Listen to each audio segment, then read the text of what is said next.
As if we didn't have enough to worry about with just the president. But now, Bill Barr's Justice Department is intervening once again to help Trump deal with a sticky legal issue.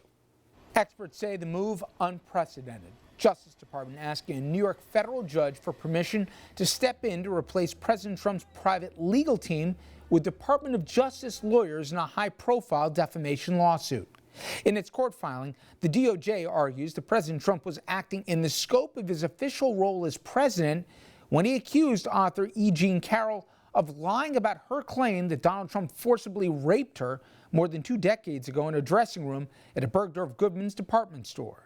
Walked in, and the minute I was in there, he shut the door and pushed me up against the wall and bang, banged my head on the wall and kissed me.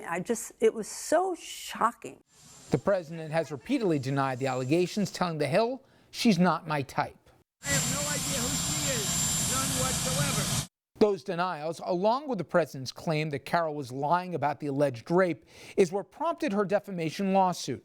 The DOJ now facing criticism for getting involved in the president's personal matters. If accepted by the judge, the Justice Department's view that the president should be represented by the federal government would mean Trump would win the case, as this is a defamation suit and the federal government and its officers cannot be sued for defamation in the performance of official duties. Carroll is seeking to have Trump sit for a deposition and provide a DNA sample. With just 55 days to go until the election, the move could prevent any potentially embarrassing details from being disclosed. Carroll writing, the president will, quote, do everything possible, including using the full powers of the federal government, to block discovery from going forward in my case. For more on all that, let's bring in our guest to discuss that case, plus yet another whistleblower in the Trump administration. Dan Goldman, he's a former federal prosecutor at the Southern District of New York. He was also director of investigations for the House Intel Committee during impeachment. And Dan, wow, a lot to unpack. And while most of the attention understandably went vis-a-vis the Woodward book on what Trump privately was saying about COVID versus what he said publicly, I also thought of you when I heard what Dan Coates, the former head of Director of National Intelligence, he said that Trump doesn't know the difference between a truth and lies. And through the course of your investigation and finding out how the president was using the different levels of government, did that ring true to you? Of course, it's rung true for his entire presidency. He is built on a house of lies, everything that he's done from the get-go all the way up through impeachment, and now what we're seeing about COVID and everything else, and Antifa, and so many other things. It's just not accurate. It's not even a matter, Rich, at this point that it's lies versus truth. Or whether, as Dan Coates says, he doesn't know the difference. The point is that Donald Trump may have these personal failings where he convinces himself that the lies are the truth. That may be, but so be it. We can't have a president who runs our country based on a notion that his own views are the objective truth rather than what we know to be facts. To me, though, Dan, it's the enablers, and even worse. And the Department of Justice, as we just went through with the Carroll case, I still don't understand why, but maybe I'm asking the wrong question because it doesn't matter the motivations. But Bill Barr is getting involved, and correct me if I'm wrong, and almost in an unprecedented way, to use the DOJ to serve as personal counsel for the president in an alleged rape case, and to stretch that he was doing so because the president wasn't a private citizen. He responded in the office of the presidency, and that makes it the people's business. What a contortion of how justice is supposed to work, right?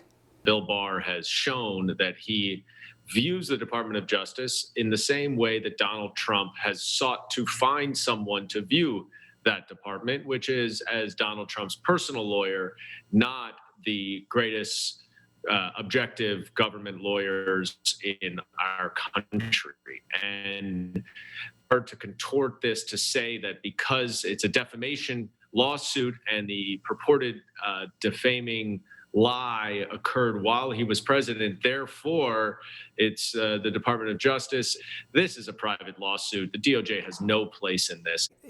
Just a reminder, I'm talking to you, the audience. It's your tax dollars, it's my tax dollars to pay instead of the president's own monies. Even though they've already proven he's lied, having never known Miss Carroll, we're literally paying out of our pocket to protect him through the DOJ here in this rape case. Besides that, Barr's also stunningly saying that he finds nothing wrong with the president encouraging people to vote twice.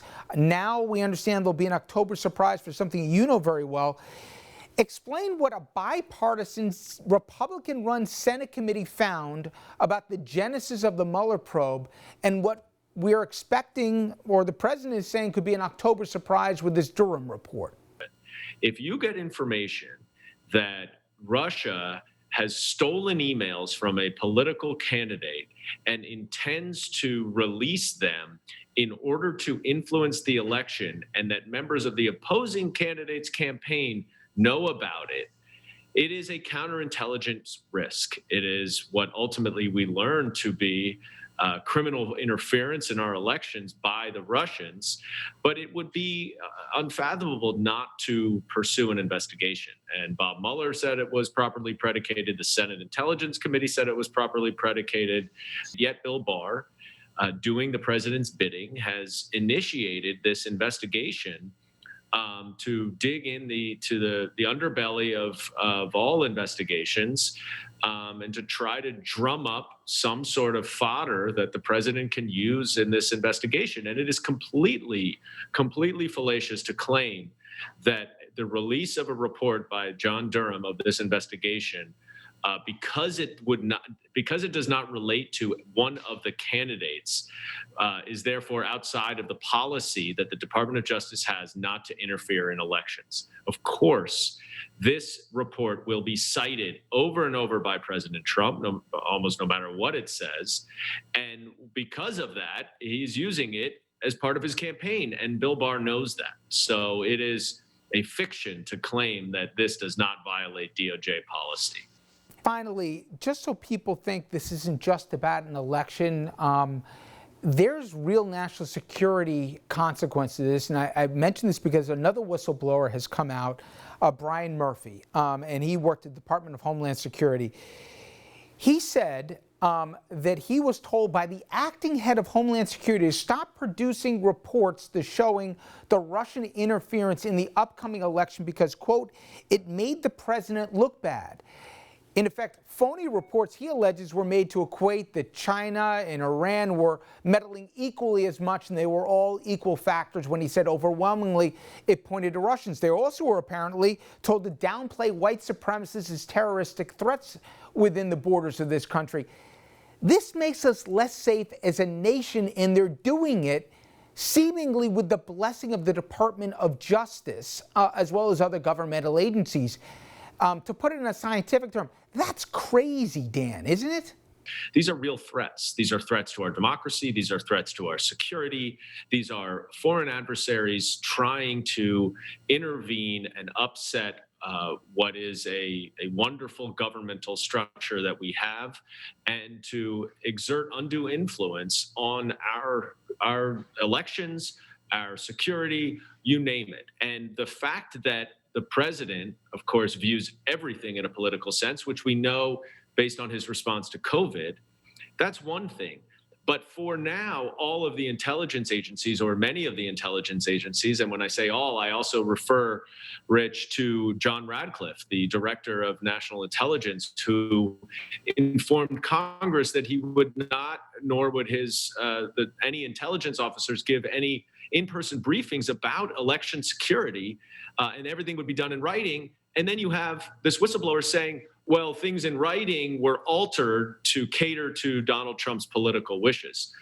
This is an effort to keep America and Americans in the dark about Russian efforts to interfere in this election on behalf of President Trump. just as they did in 2016. And I'll just close this. Friday will be the anniversary of 9/11. And after that, we had a commission in this country, a bipartisan one, to make sure that intelligence was shared between agencies with a common goal of protecting the American public from threats, foreign and domestic here. And just think about where we have gone backwards in that time, specifically the last 3 years. It's shameful. But Dan, I always appreciate you making a few for us. And again, thank you for yours.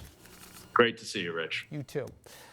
When we come back, we'll talk to a top doctor. We'll discuss the alarming revelations we've learned here from Woodward's book, the tapes now with the president admitting how deadly COVID was, even though when the cameras were rolling, Trump played down the virus. We'll be right back.